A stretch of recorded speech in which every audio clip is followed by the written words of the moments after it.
Hi everyone, my name is Hayley Hoffman and I am the founder and CEO of Dandi, and I am joined here by a very special guest, Olivier Dubourdieu. That's Dubourdieu? it. So, Dubourdieu, yeah. okay.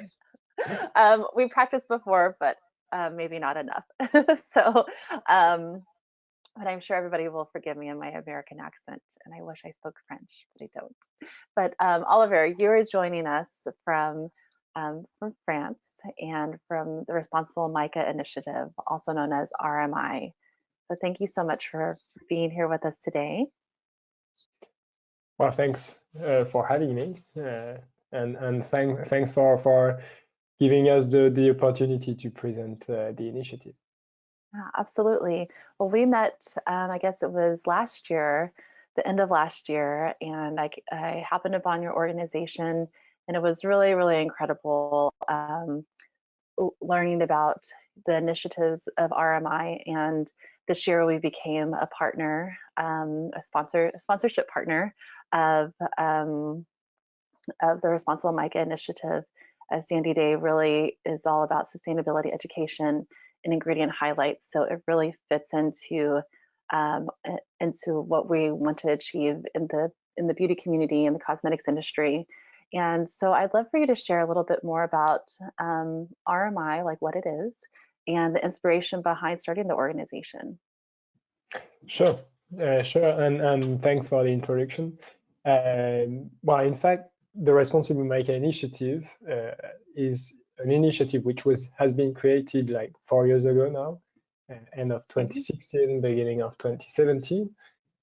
Was created on the observation that in the mica supply chain, so I don't know if everybody is aware of what mica is, but mica is a group of minerals which is widely used in the cosmetic industry, widely used in a bunch of other industries as well, like the automotive one, electronics component, like in the construction and plastic industry as well.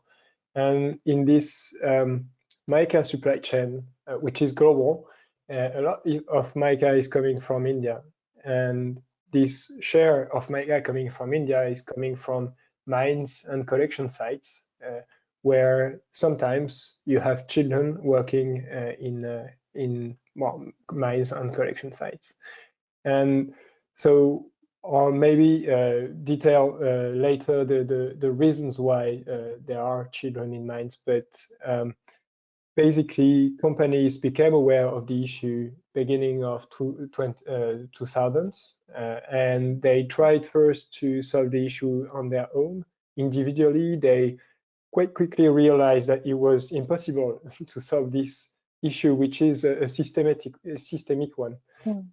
on their own. So they decided to join forces and to create this multi-stakeholder initiative, which is the Responsible Mica Initiative. So there were, and at first there were only cosmetic industry companies, Mm. especially Okay. French ones, and they created so this initiative in 2017 with the aim of really improving the mica supply chain, especially the mica supply chain from India, and to eradicate child labor in this mica supply chain and unacceptable working conditions as well. So that's really the vision and the mission of the initiative. The vision is really to have a child labor-free mica supply chain and all over the world. And the mission that we have in India is really to implement responsible workplace practices Mm. in the mica supply chain.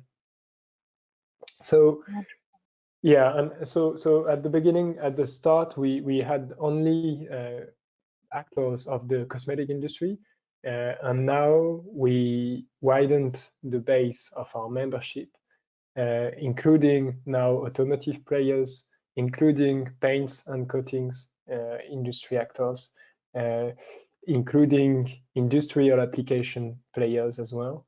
And of course, since the idea is really to improve locally, so in India, the mica Mhm. supply chain, the idea was as well to welcome Indian players and especially mica processors within the initiative, so upstream actors who are really implementing these responsible workplace practices.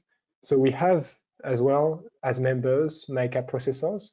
Now we have 16 of them who are all located in Bihar, Jharkhand states, where the initiative is mostly focused on. Yeah. Oh, that's wonderful. So yeah, sorry. Yeah, well, I'm a little curious. I didn't realize that the initiative was really started by players in the cosmetics industry. Can you share with us the companies that were the first to bring this issue to the public? Yeah, well, there were 20 of them, right, around 20 of them, founding members, as well as NGOs, in fact, since, yeah, and that's important for us. It's not only about the private sector at some point.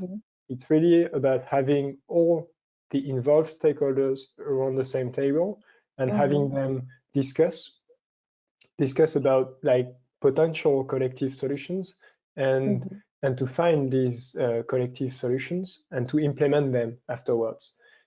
So we have NGOs on board as well, and of course we are working hand in hand with some civil society organizations, so locally in India but broadly as well, and we are working as well with governments and what we call supranational bodies like the European Union, OECD, or non-governmental organizations, yeah, all around the world. So yeah, it's really having this about having this collective discussion and well, ending up with collective solutions towards the improvement of mica supply chain in India. Yeah, so interesting. And it really speaks to, how much it takes to create change. As you said, it's a systemic problem, and so it takes a lot of voices, a lot of perspectives to be able to do that. And you mentioned NGOs working with governance, implementing new practices. And so with Dandi Day, our philosophy of sustainability is really aligned with the United Nations and looking at the UN Sustainable Development Goals or the UN SDGs. So, and definitely how you just described everything that it takes to really build a more sustainable future for this generation of children that are collecting mica. Can you share with us a little bit more about how RMI is an intricate part to a more sustainable future in light of the United Nations and and how that relationship works? Sure. Maybe one word on what we are doing and how we are doing that. First, we are at the initiative. We are working on 3 pillars, the 3 verticals. The first one being implementing responsible workplace practices in mica mines and mica processing units. Then the second one is about empowering mica dependent communities. And then the third one is about working with the government in order to create a legal framework that would regulate all mica related activities in Bihar and Jharkhand states. And so throughout these 3 pillars, we are really like aligned with UN SDGs. Actually, I have a list of the SDGs that we are like aligned with because, well, as you know, there are plenty as UN SDGs. Well, plenty, no, but there are a few of them, and we are aligned on several of them. First one being no poverty, the SDG number 1 here. So we know that one of the causes that leads to the presence of children in mines is poverty. Sometimes the parents don't have any choice but to bring their children with them in mines instead of sending them to school, just to have a supplement of income for the family. And that we know is a root cause of child labor not only in mica supply chain, but all over the world and in a lot of other raw materials supply chain. But in mica, it's the case. It's not the only cause, but it's one of them. So we are targeting this cause, addressing it by accompanying people and mica-dependent communities in their diversification of their livelihood. So here it's really about helping them to find alternative and additional sources of livelihood in order to just go out of this poverty situation and to earn like a decent wage, a decent income. We are aligned on quality, the UN SDG number 4, which is quality education as well. Since another cause of the presence of children in mines is the sometimes poor quality of education that they receive. It's quite understandable for parents there just to have doubts about sending their children to schools if they know that the child is not going to learn anything at school. So by acting and by supporting teachers, by supporting the state in improving the quality of education which is delivered to children, then you can act and you can just invite children to be more present at school, for example. And that's what we are doing in our community empowerment programs as well. Yeah, and you hit on a lot of other UN SDGs. I don't know if we'll have time to go through all of them, but I think you bring up some really wonderful points in terms of looking at children, and that this is a very complex issue, right? When you look at child labor, there's a reason for it, and sometimes that reason is because there's no other options. So when you look at diversification of jobs, as you said, for no poverty, and for education, building out better education, I don't think that's something that we really think about as consumers, right? We want to know that we're doing good things with our purchases, that we're not causing harm, I believe. But when I think oftentimes we don't really know what our alternatives are as consumers or brand builders or product creators. And so it's wonderful to hear about your organization and knowing that by supporting what you're doing, we're able to support that work as well for these children and helping change some policies and a better future. And so with that, you know, you mentioned a little bit about the cosmetics industry, how it really started with RMI started with the cosmetics industry. But how much of the cosmetics industry is well, how much what is the use, I guess, like the breakdown of how much mica is used from in the cosmetics industry supply chain compared to some of the other industries like automotive and paints and coatings, as you had mentioned? Yeah, well, in terms of end-use application, like end-use market, cosmetic is quite a huge market for mica, since it's almost 20%. It's 18% of the end use of mica, natural mica. So it's quite a lot, quite significant. It's comparable to electronics, for example, or paints and coatings, for example. So it's quite huge. As I told you, the cosmetic industry has a particular role, had a particular role in the creation of the initiative, and I think that, well, I believe that for two reasons, cosmetic industry can have like an important role to play in improving mica supply chain. The first one is, I think mica is used everywhere, but people, and that's what we hear a lot, is that people are often aware of the use of mica in the cosmetic industry, whereas, for example, for its use in electronics, it's not really well known. For its use in the automotive industry, mica is not really known. But, well, so it's used, but it's not really known. In the cosmetic industry, well, it's quite well known that mica is used there. So I would say that the awareness of customer is quite high regarding mica use in the industry, in the cosmetic industry. So and since the awareness is high, I would say that the responsibility of the cosmetic industry is high too. Like great power, great responsibilities, and great awareness, great responsibilities, I would say.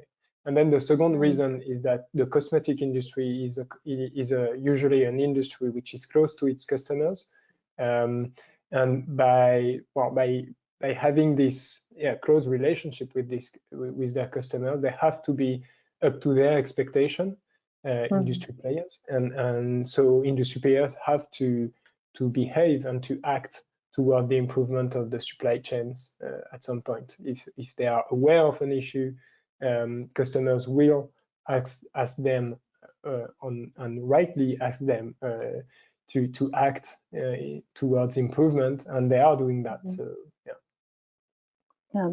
So I would think, like, as a consumer, or sometimes as a company, maybe a founder wanting to use mica, maybe what we call a knee-jerk reaction is to stop using mica. And so what is your perspective on this, given that we have a responsibility as an industry, or maybe a greater responsibility to provide the education and to do something about the supply chain? What are your thoughts on that if someone thinks, well, I just won't use mica? Yeah, well, that's a really good question. I mean, it's a tricky one for industry actors. I mean,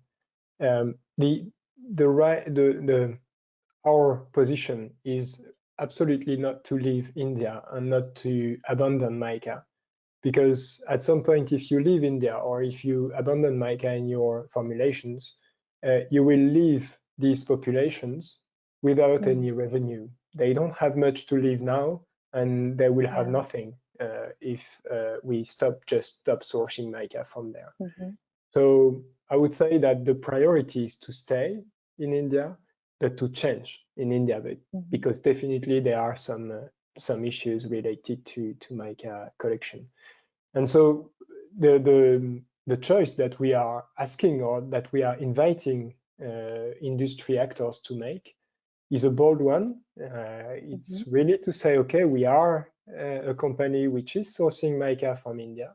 We are aware that there are issues related to mica collection and mica processing in India, but we will stay in India to change and to improve the situation.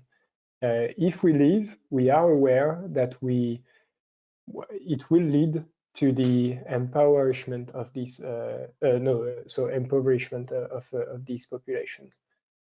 So we have to stay. Greater impoverishment.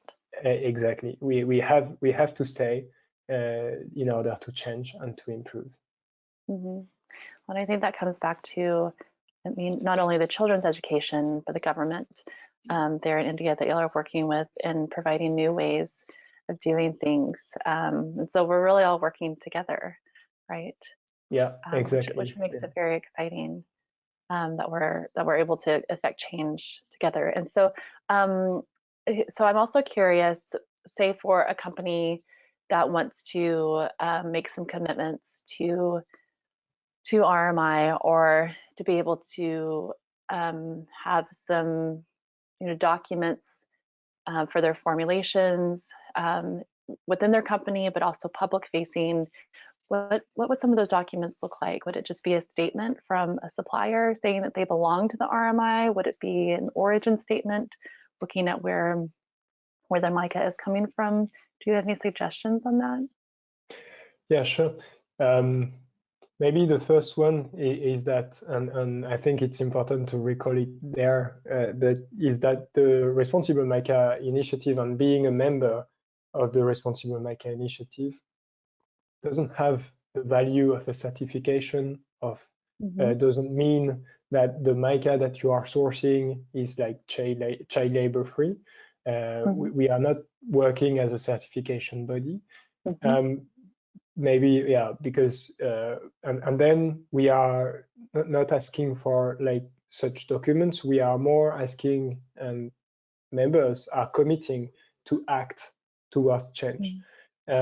So yeah, when using Mica, at some point you have to, or you should ask yourself the question on the origin of the Mica, and how to handle the fact that it's coming from India, if that's the case. And if that's the case, by sourcing at a company which is an RMI member, you know that this company, this particular company, is committed towards change and is committed either to implement directly a standard, a responsible workplace standard that we developed, or to support the implementation of this standard along its supply chain. So it's, I don't say it's a certification, and it's not, but it's a proof of commitment of this company towards the improvement of its Mica supply chain. Yeah, great. Thank you so much for clarifying. And so I know that y'all just came out with your 2020 sustainability report, which I found very interesting. And I was wondering if there's any highlights that you'd like to share from that report that really speak to the overall initiative and the collective work of industries and NGOs and governance. Yeah, sure. Well, maybe first, 2020 sustainability report without the COVID wouldn't be this report. So yeah, the COVID situation had a huge impact on the overall economy, but on the Mica supply chain globally, and so on Mica processing units and on Mica collectors. Basically, from 1 year ago in March, when India went into national lockdown, all the supply chain was stopped. So these people who are usually selling Mica on a day-to-day basis, more or less, they didn't have the opportunity anymore to sell Mica. So they had nothing to live with anymore. So it had a huge impact on these communities. So we adapted, and that's a highlight of the report, that we adapted all our programs in order to address better the needs of these communities, especially in a tough context of the COVID-19 pandemic. So yeah, you can see that we adapted our community empowerment programs toward more kitchen garden, for example, just globally we adapted the programs. And then on the other, I would say the classical 3 pillars that we are working on usually, we developed these global workplace standards for Mica processors in partnership with the Responsible Minerals Initiative. So that's a key document that will be a reference document for all Mica processing units in the world, and basically which gives a set of criteria like ESG criteria, as well as the due diligence quite extensive criteria. As well, we developed a document and we submitted it to the Jharkhand government, and here was to share our vision of sustainable Mica and what it means for us. And the Jharkhand government welcomed the document, and we are currently working on it right now with the government. So building on that, on the leads that we identified during the past year. And maybe finally a word on the community empowerment. We really adapted it to the COVID-19 context, and we continue to adapt it because it's not over. And yeah, we are moving forward with these community empowerment programs. Yeah. Oh, that's wonderful. I know that everyone has suffered losses and setbacks from COVID-19, but it also does provide opportunity to think about things in a new way, see what some of those other needs are, those other current needs. So it changes at times. But yeah, we're looking forward to sharing that sustainability report so people can see the good work that you're doing. Um, and so I guess, one of the things that we didn't do when we started this conversation is talking about mica and what mica is for the cosmetics industry. Since I'm in the industry, I already assume like, oh, everybody knows, but maybe just as a reminder, mica is used in color cosmetics. All of my makeup I have on today, mica is in all of it. Your lipstick, your eyeliner, your eyeshadow, your foundations, your mascara, anything that has a shimmer in it. So like for body shimmers, yeah, anything that has a color. So there's many, many different ways to treat mica. So they have these different effects. And so I think if you are a makeup lover and you care about where your products are coming from, this is a very, very important discussion and a very important organization to see how we can really support change through just purchasing products responsibly, being aware, and making sure we're bringing the discussion to the forefront. And so with that, what is your perspective, or how do you think that companies in the beauty industry can support RMI? What are some things that we can do? Well, join RMI. As simply as that. No, we are more than asking companies to join RMI. We are asking them to be part of the change and to act really on a day-to-day basis in their purchasing department, in their CSR department, to have people mobilizing towards change. When a company or an organization more globally is joining RMI, it means that they are committing to several commitments, and we have a letter of engagement in which all these commitments are listed.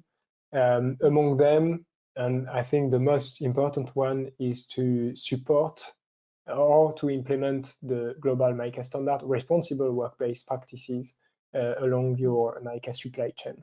And that means that, in the selection of your suppliers, in the selection of your commercial partners, at some point you will ask yourself the question on whether or not I am acting responsibly.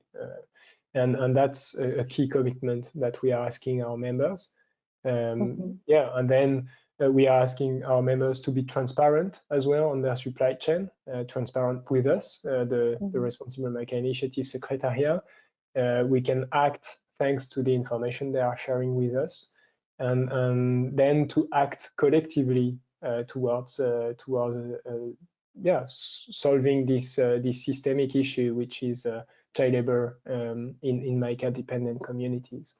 So I think that by joining, of course, you will benefit all the tools that are given by the RMI. You will benefit from all the work done by the initiative, but more than joining RMI, at some point, by acting on your side and by acting collectively with your commercial partners, you can act as well. So, and towards change. So yeah, stay in India, keep sourcing mica from India, but be aware that there are issues, and be aware that we are collectively addressing them, and that we welcome any actor who is willing to participate to the improvement of mica supply chain.